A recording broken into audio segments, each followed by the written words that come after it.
Hello everyone, my name is Tris, but you can call me B, and if you know me personally, or to be honest, have just ever really met me in person, you know that I really like this one band. And that band is a band called The Mysterines. I mean, look behind me. Massive poster. And not only do I have a tattoo for them, here, I have another one. There. For probably close to 2 years, I've been promising a video going through the complete history of the band, from their formation in 2015 to current year. I've been a fan of them since 2019 and I know a lot about them. And not only have I promised this video through a social media account on Instagram that I ran for the band, I also promised it directly to the band members. So finally, for the 1 year anniversary of their second studio album, Afraid of Tomorrows, I am finally fulfilling my promise. Welcome to a concise, complete history of the Mysterines.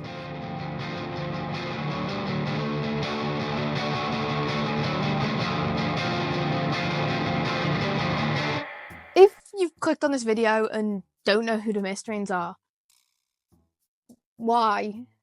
Well, for those three of you, I'll go over the basics. The Mysterines are a British alternative rock band forming from the Liverpool and New Brighton area. The most famous version of the band is 4 members. Leah Metcalfe on guitar and vocals, George Favager on bass, Callum Thompson on guitar, and Paul Crilly on drums. They currently have released 2 studio albums, Reeling in 2022 and Afraid of Tomorrows in 2024. As well as this, they also have 3 EPs. Like all good stories, the correct place to start is at the beginning. There's 2 founding members of the band, Leah Metcalfe and George Favager. Leah was born to Vic and Andy Metcalfe on October 20th, 2000, with Andy being the lead singer of rock band Sound of Guns. Basically, Leah was built and born to be a rock star. I mean, not everyone can say that when they were 6 years old, they were backstage at a festival and became deathly scared of Nick Cave because he came up to them and popped a balloon they were holding. She started writing poetry at age 9, won a competition for her poetry at age 12, and by age 14 was already writing songs. And when she was 14 years old, she met George Favager in Home and Bargains in New Brighton, saying that he looked like he played an instrument due to the green parka he was wearing, and through stalking him through Facebook, like all good friendships start,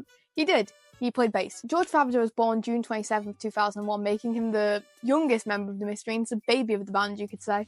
George and Leah became quick friends, starting to play together, and on the 12th of December 2015, with Zach McDonald on drums, they played their first gig ever as the Mysterines, supporting the Sundowners. Zach McDonald now plays with the Dream Machine, who are another New Brighton-based act. In the summer of 2016, the Mysterines will play Skeleton Coast Festival, which they'd repeat until 2019, which also was the last year the festival ever existed. The name The Mysterines is a bit of an odd one, and it came about through talking to James Skelly of the Cobbles. They used to use the Cobbles practice room and were told about how the Cobbles name came from a toothpaste brand of the same name.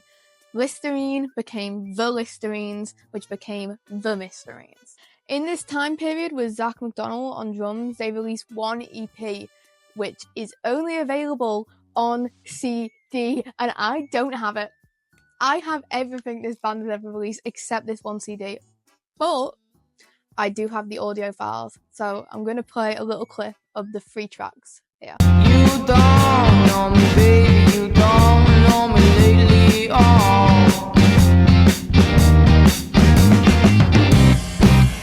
I know what you're thinking, or stick to what I know what I'm dreaming, you're the last fix on my mind to go.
like treacle, it's all sticky.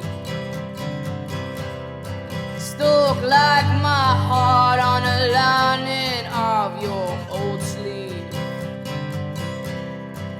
Oh, wishing it was silver so I wouldn't have to turn around and leave. But it catches me up to the present, to my face, to my knees. June 30th, 2017, Chrissy Moore would replace Zach on drums. And this arrangement of the band, this three-piece George, Leah and Chrissy, would last for over 2 years. 2018 would be the first kind of big time for the band. They played their first ever London show, supporting the band Peace. And they were announced to play Kendal Calling Festival in the summer, their first kind of like major festival debut. Leah and George were only in sixth form at this point, younger than me. This is quite a lot for sixth formers to be dealing with, and Leah's A-level career, to say the least, would not last that long. In April of 2018, the Mysterines were announced to be the support act for the full Miles Kane UK tour. This was their first experience of a tour, and it was going to last 3 months, and they were only 16 or 17 years old. And just to top it all off, they announced their first headline tour as a band, which would run from September to December of 2018, titled Who Are The Mysterines, with 18 dates. And if you think 2018 could not get busier for this band of 16 and 17-year-olds, they released their debut single, Hormone, released on October 5th, 2018, on Skeleton Key Records, James Skelly's record label. It's really key to mention at this point, the Mysterines were not an active social media band. If you go on their Instagram now, it's wiped. You can't see anything before Afraid of Tomorrow's. But before they did this wipe, if you go back to 2017, 2018, there's not much there. We're so used to bands constantly promoting themselves on social media, but they had minimal online posts, small, constant shows, and these simple black posters that just read, "Who are the Mysterines?" Developed the buzz that would be so hard to create now in a world where the music industry and social media are so intertwined. Now, on to 2019, the band supported the Psychedelic Porn Crumpets on their UK tour, a band which is extremely important for the future. Remember that band, remember the Psychedelic Porn Crumpets, it's hard to forget, I know, but they will become very important for the future of the band. 2018 wasn't them doing enough, they did 10 times more in 2019. Bet Your Pretty Face, the second single from their debut EP, was released on January 23rd, followed by Take Control, one of their biggest songs to date, on August 8th, as well as the full Take Control EP. These singles booked them a slot, supporting Royal Blood on tour, which is... Wait a second. Sorry. Someone's at my door. This is where I come in. August 10th, 2019, I saw the Mysterines for the first time ever. After this, the band headlined the BBC Introducing Reading and Leeds stage, as well as going on tour with the Seagirls and releasing a new single, Who's Your Girl, on 21st of November.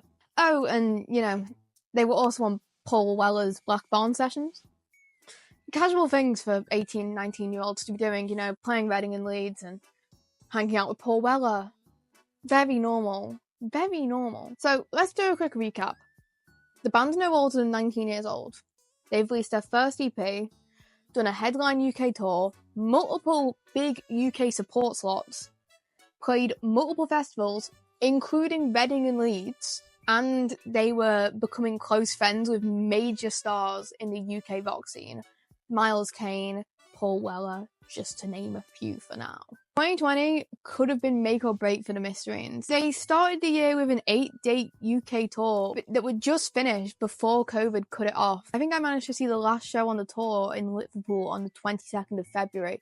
Think about that, that's only about a month before COVID shut the country down. But if that couldn't be even more of a curveball, you know, the fact that the country could have been shut down, a month before tour commenced, they lost their drummer. Chrissy Moore would leave the band and in a statement say he was leaving to pursue other projects. With a month before their biggest headline tour to date and multiple sold-out shows, they don't have a drummer.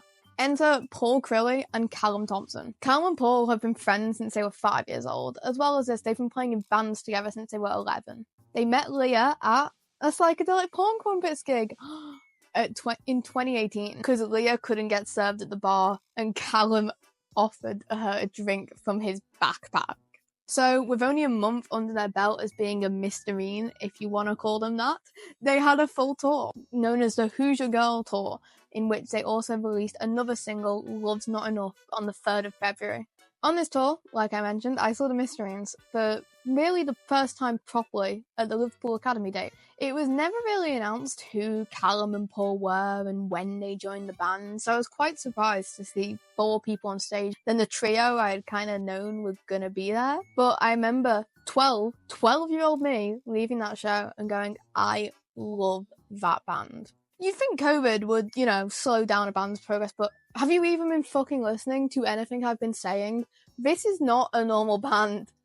This is the Mysterines. Why would a fucking global pandemic stop them? No, they released a new single, I Win Every Time, on the 22nd of May, and genuinely, what a song. Possibly the worst song they could have released in a pandemic though, because it's the type of song you want to hear live. The rest of the year is kind of quiet. Too quiet. How did any of us know the band were kind of half living up in Liverpool and half living in London, recording their debut studio album? They recorded in Assault and Battery Studios with Catherine Marks producing the record. The pandemic kind of made it a tough album to record, and if you listen to any interviews when they released the album, Leah admits this. She also admits, without the pandemic, and most importantly, Catherine Marks' influence, the album that we got would not be the same. It was recorded completely live, with my personal favourite track, Still Call You Home, being just Metcalfe and Marks in the studio having an hour-long discussion beforehand and then recording the track. But the album isn't out yet. I'm kind of preempting, which is very improper for good storytelling. Throughout COVID, they play a lot of online shows, and then in July of 2020, they announced a February 2021 tour titled the Life's a Bitch Tour. If you like the Mysterines, this might be ringing some alarm bells, because it sounds very similar to a certain track that starts a certain debut album. But that's just a theory. A game theory. This tour was eventually moved to October 2021 though because of COVID. During this time in their career, the band only have 2 EPs out, but they are being highly endorsed by big names in the industry. Paul Weller invited Slayer to be on his 2021 album Fat Pop on the song True, and DJs Steve Lamacq and Hugh Stevens speak highly of the band. Now, after a whole year of just silence, on July 8th, 2021, something big happens. A single titled In My Head, with a dark, broody music video to follow. With the first radio play of this new single, a little unimportant piece of information was released. That was that the Mysterines' debut studio album, Reeling, would be released on March 11th, 2022. Recorded in London throughout 2020, my favourite way of describing it is this quote that is directly from Leah. Nothing seems more fitting than to record an album about self-destruction while the world itself entered into what seemed like a brief apocalypse. 3 more singles would be released from this album. Hung Up on October 6th, Bad Thing, dropped with no promotion, may I add, on a random evening on December 3rd, the morning of a Liverpool show that probably fit only about 200 people that I attended, and finally Dangerous on January 11th, only 2 months before the actual album dropped. A common misconception is that this photo here is Leah Metcalfe. It's not. The photo itself is taken by Sam Croston, a photographer who's good friends with the band, and the 2 models being Nicole Fletcher and Harry Elland. On March 11th, Reeling was officially released to the world. Now, I'm not going to talk much about the album. I've spoken about its praises so much over the years, with a full review of it being on my Instagram account for the band. But if you want a video version going a bit deeper into each track and its story, please let me know. I'm more than happy to do that. I know so much information about each track, and honestly, it's going to spill out eventually. Even nobody asked for it, you're going to get it one day. Described by Enemy as explosive, intimate, and dark, it saw many seeing them as a bright new light in the rock scene. The whisperings of praise from the last 7 years had finally come to head, with something to show for it, something substantial. In my opinion, it's an album designed to be listened to in full. I do from the loud, stomping singles to the slower tracks like Still Call You Home and the Confession Song. The original version of Confession Song is apparently haunting, and I would kill to hear it. The demo apparently includes screaming and banging of doors and slamming, and I would genuinely, I'm so desperate to hear that. Feeling rose to number 9 in the official charts, 6 in the midweek, 2 in the rock and metal, 5 in the record store charts, 6 in the physical charts, and the 2 songs being released physically after the album's released, Under Your Skin and Life's a Bitch on single, went to number 1 in the physical singles chart.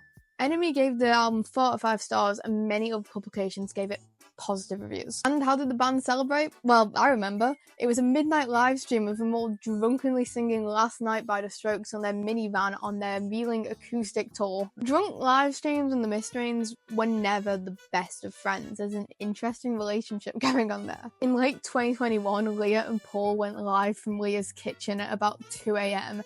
and actively leaked the album, encouraging the people watching to type a number in the chat, and they would play that song in full. Only the 50 people present on that live will remember it, because it's been lost to time forever. Like a lot of their live streams, because they just go live at 2 in the fucking morning. In case you couldn't tell already, I quite like Reeling. So obviously I attended the tour.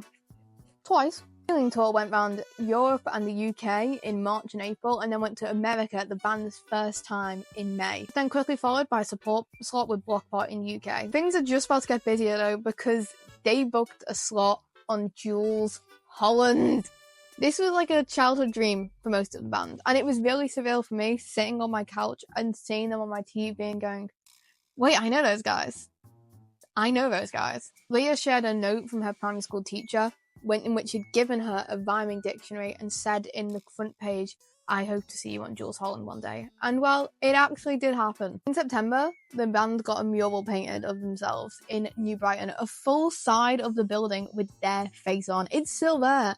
I had my 18th nearby, and I was quite insane knowing that there was a mural of my favourite band only down the road. In October of 2022, the Mysterines went to America again with AWOL Nation. But something was afoot. You could sense it in the air. And that was Arctic Monkeys' 7th studio album, The Car. And you could tell something was happening. And then in November something did happen. The Mysterines were going to support Arctic fucking Monkeys, as well as the Hives, on the UK and Ireland tour. Arctic fucking Monkeys. And the Mysterines! I freaked the fuck out of this, because it's the Arctic Monkeys. It's Alex Turner. And to me, the Mysterines were still my little band. They were still my thing that not a lot of people knew about, and I had to come to terms with the fact that thousands upon thousands of people now knew who they were and were going to claim to be their number 1 fan. But they're not their number 1 fan. I have a tattoo for them. Fuck off. I had people I hadn't spoken to in months messaging me being like, that's that band you like? And they're playing with the Arctic Monkeys? Yes. Though, as good as this announcement is, it did get the band in a tiny little bit of controversy. Let's just say, being trapped in a van on the way to San Francisco and access to a Twitter account isn't the best combination. Beckles, if you know, you know, they are the Mysterines' worst enemy. Let's end 2022, their busiest year so far as a band, quite nicely, with a sold-out London show and 2 new songs. And I win every time. For the first time in over a year, and I was guest list and... What? Spoil me, guys. What did I do to deserve this? 2023. George is bald now. That is the first thing of note that happened in 2023 to me. George Farager live streamed himself shaving his hair off. And in the back, there's the ever-looming fact that they're supporting the Arctic Monkeys. I had tickets. I went VIP to Manchester and a very kindly gifted guest list for the Coventry show. Thank you, Mysterines management. I love you guys. I love you guys for that.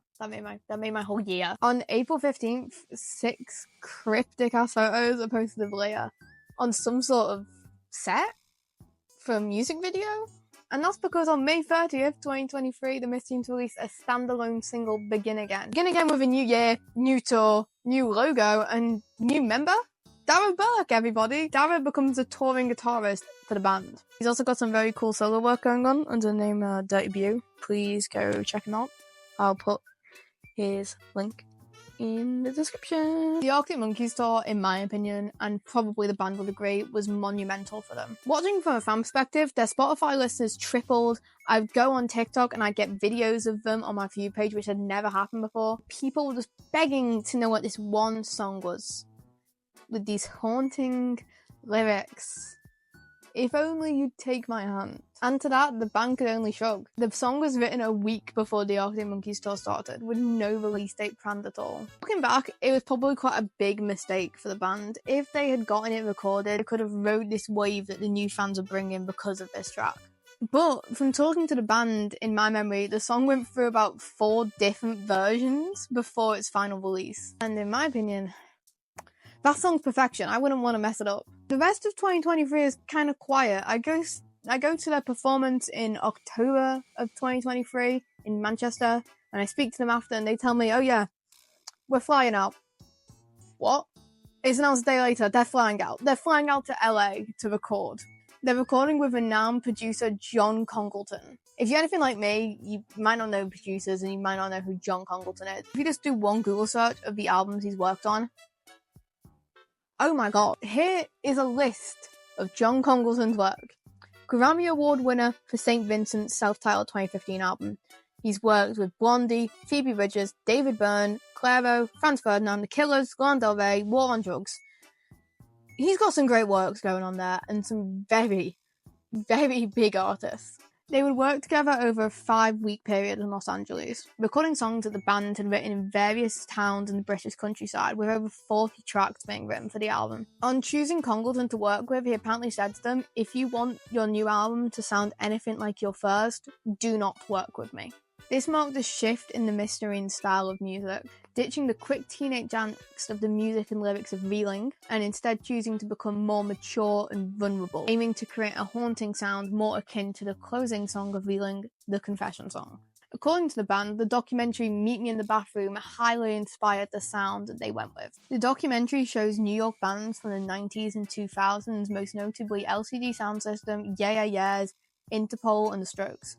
At the beginning of 2024, the Mysterines would support Frank Carter and the Rattlesnakes on tour with Hot Wax throughout the UK, with half the songs on their short support set being new unreleased tracks. It really did signify the Mysterines brushing off their old teenage sound and thoughts for a more mature, not only sound, but look. The band started to work with a stylist too. You could really tell they were coming into a new, mature, more serious light as a band. On January 19th, the Mysterines wiped their entire Instagram.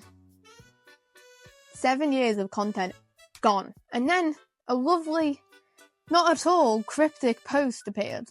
Do you want to know what I did in response? I printed out the caption and analysed it GCSE English style. I mean, everything I deciphered was correct. I ended up being correct. But like, why was that my first thought? And that's just not a normal thing to do. Even if the band reposted it, that doesn't make it okay that I fully analysed the entire caption. I'm very normal. On the 20th of February, the first single from the album, Stray, was released. Ha! You thought it would be The Last Dance. No, it was Stray. Why would they release The Last Dance?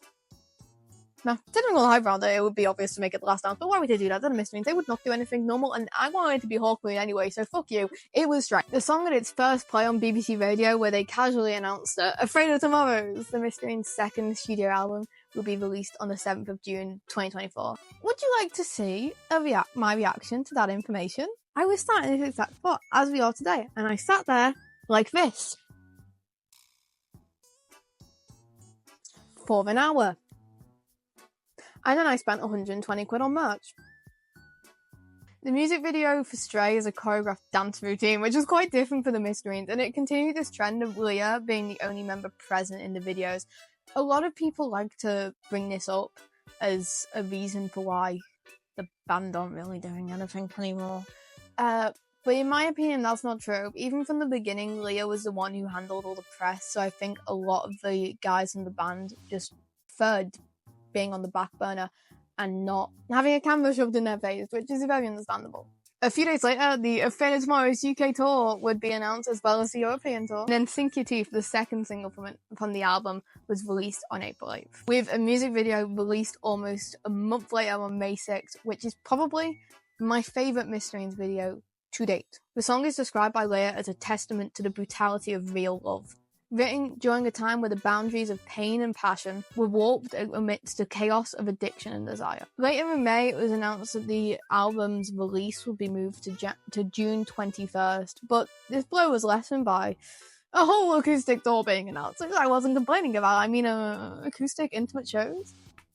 I don't mind if I do. The rollout for this album was so much bigger than I'd ever seen for the Mysterines, with 8 variations of the album being released on vinyl, which I would know, because I've got them all. I've got all 8 copies. Every single one. Imagine coming around to my house. Oh, do you want to listen to Mysterines? No? What about the Mysterines? No? Mysterines? Mysterines? Just listen to the Mysterines. They were on BBC, MTV, they would jump around Europe playing festival after festival, all building up to the release of the album. But let's not get ahead of ourselves here, because on June 11th, it happened. The Last Dance was announced to be released on the 17th of June. Only a couple days before the album came out, but it was happening. On June 21st, the Mysterines' second studio album, Afraid of Tomorrows, was released to the world. On the day it came out, Leah released a statement talking about how making the album was like opening Pandora's box, leaning too far in and having the door quickly shut behind. For a time, the idea of Tomorrows, or tomorrow in general, was a pretty fear-driven world for me to live in. Now, I can gratefully say that has changed. For Leah, she said if the songs became hard to make, delving into places of trauma and emotions, she knew she had to finish them. And you can hear this in the album. The songs aren't as loud and aggressive as Reeling. They're intimate and they're scary. They force you into this world of fear, imposter syndrome and paranoia, which most can relate to. For me, the best track is Hawk Moon. I was very lucky to see it live, full band, multiple times. And it forced me to have this experience that was not only completely cathartic, but also utterly paining. The build-up to the end of the song and how it would wash over the crowd, in my opinion, was just pure perfection. In my opinion, it's a very mature album too, showing the band's growth not only as musicians, but as people behind the scenes. While working with Congleton in LA, he let them have free reign to loads of equipment they'd never used before in the production of the album, but he wouldn't tell them exactly how they worked. So it let the band figure it out themselves, figuring out what sound these pieces of equipment could make, not what they were told it had to make. I think this really helped create a sound like nothing I've ever really heard before. I don't care if you've clicked on this video because you know and love the Mysterines like I do, or you've never heard of them. Click off. Well, finish this, then click off, and go listen to Afraid of Tomorrows from start to finish. The album was received insanely positively by critics, with a 4 out of 5 from DIY, Dork and Far Out, and a 4.5 out of 5 from Music OMH. But Afraid of Tomorrows is not as commercial as Reeling. The alt rock genre, you might notice, don't really seem to do as well, especially if a band has swapped from these kind of loud, aggressive to more haunting and soft. It hit number 11 in the UK charts, number 3 in the midweek, how did it fucking drop to there? And number 2 in the Scottish album sales, vinyl sales, physical sales, and record store charts. It wasn't all in vain though, because the same day the album was announced, they announced a US headline tour for September of 2024, and on the 12th of July they announced a February 2025 tour for the UK. They also booked a support slot for Catfish and the Bottlemen at Sefton Park, and I have a couple of friends who went who said that they were amazing. By the time June ends, this massive month for the Mysterines, their biggest so far, it just goes a bit quiet. They finished the UK and Europe festival dates they've got booked, only cancelling one in Spain due to personal reasons. The US tour in September quietly gets cancelled with no statement put out until August 31st, when a statement is released. This statement cancelled all upcoming tour dates, the UK, the US, the Europe, and the February 2025 dates. In the statement's words, with careful consideration, it has been decided it is not the best decision for us at this time due to recent circumstances. And that's where the story ends. As of writing this, when I wrote this script, the second UK tour was starting. That shows how long it has taken me to write this.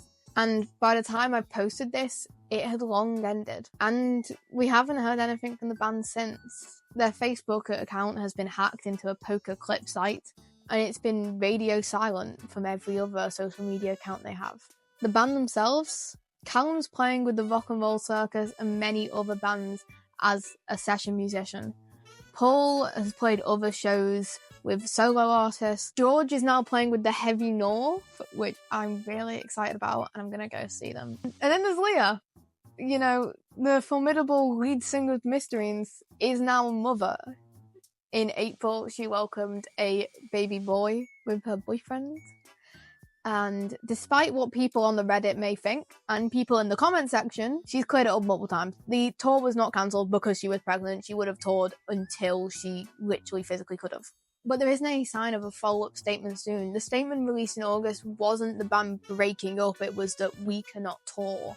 I would love to give a lovely way to round off this video, but I can't. If you go on the band's Reddit, there's people from New Brighton saying it's common knowledge the band have completely broken up. But at the end of the day, until a statement is announced, I will not be saying what has happened to them. But if you want to take them into consideration, I have. So I would recommend you to it as well. But we're done. 10 years almost as a band, and I've concisely packed it into a nice little video. The band got me through my teenage years. I've met them countless times, and I'm so unbelievably proud of the work and the 2 albums they've put out into the world. They're very talented individuals, and personally, I am extremely excited for what they may do in the future. Thanks for watching. Please like and subscribe. If you know me from my Mysterines account on Instagram, please leave a little comment. I want to see how many of you actually watched this after I promised it for 2 years. And I'll see you in the next video. Bye bye!